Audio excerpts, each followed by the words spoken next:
The rain poured endlessly over the cracked sidewalks of downtown Los Angeles, each droplet echoing like a quiet heartbeat against the tin roof of a small diner. Inside, the air smelled of burnt coffee and rain-soaked jackets. A boy, no older than 15, stood outside the window, thin, shivering, clutching an old, scarred guitar against his chest like a lifeline. His name was Eli Turner, and that night, he had only two things left in the world: his voice and a dream too fragile to say aloud. People passed by without a glance.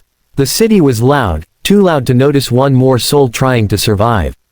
Eli wasn't begging. He didn't ask for change. He just stood under the flickering neon sign, tuning his guitar with trembling fingers, waiting for the courage to play. The strings were rusty, the neck chipped, but when he strummed the first note, something in the air changed, a quiet ripple through the noise of the street.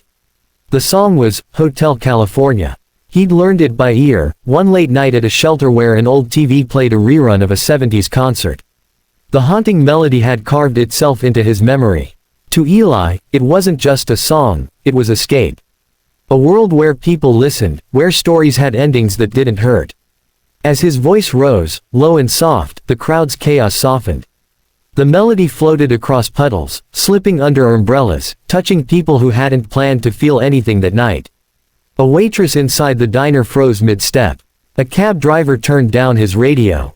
For a few minutes, the world seemed to hold its breath for one boy with a broken guitar. Inside, sitting by the window, was Mary Ann Cole, a retired music teacher who had once toured with small bands in her youth before arthritis took her gift. She hadn't expected anything tonight, just a warm meal and the comfort of being unseen. But when she heard the boy's voice, something stirred deep within her. There was pain in his tone, but also light. A kind of defiance that reminded her why she had once loved music more than anything in the world. When Eli finished, the street was silent for a beat before applause erupted, hesitant at first, then growing. Someone recorded him on their phone. Someone else tossed a few dollars into his open guitar case.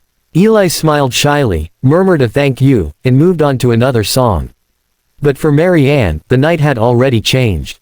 She stepped outside into the drizzle, her old joints protesting, and approached him. "That was beautiful," she said softly. "Where did you learn to sing like that?" Eli hesitated, unsure if it was a trick. "I didn't," he finally said. "I just listen a lot. Sometimes the world sounds better when you sing it back." Mary Ann smiled, her heart aching. She invited him into the diner, bought him hot chocolate and a sandwich. Between shy bites, Eli told her about his life, his mother who'd passed away when he was 10, his father who'd drifted away, the shelters and park benches that had become his home. Yet, despite it all, he never sounded bitter. "Music," he said, "is the only thing that doesn't walk away." Mary Ann saw something in his eyes, a quiet resilience that life hadn't managed to break. She asked if she could record a short video of him singing, just to share with her old friends from the music community. He agreed, a little embarrassed but grateful. She set her phone on the table, pressed record, and nodded. Eli began to play Hotel California again, his voice filling the small diner like a sunrise. This time, the waitress, the cook, and even the few late-night customers stopped to listen. When he sang, "You can check out any time you like, but you can never leave," it wasn't just lyrics, it was his story, the echo of a boy who'd been trapped in life's endless hallway but still found a song to keep him going. Mary Ann's eyes glistened. She didn't know it then, but that video would soon change both their lives. That night, she uploaded the clip to social media with a simple caption. "Greater than, this boy's voice stopped a whole diner tonight. The world needs to hear him." She went to sleep thinking maybe a few hundred people would see it. By morning, the world had.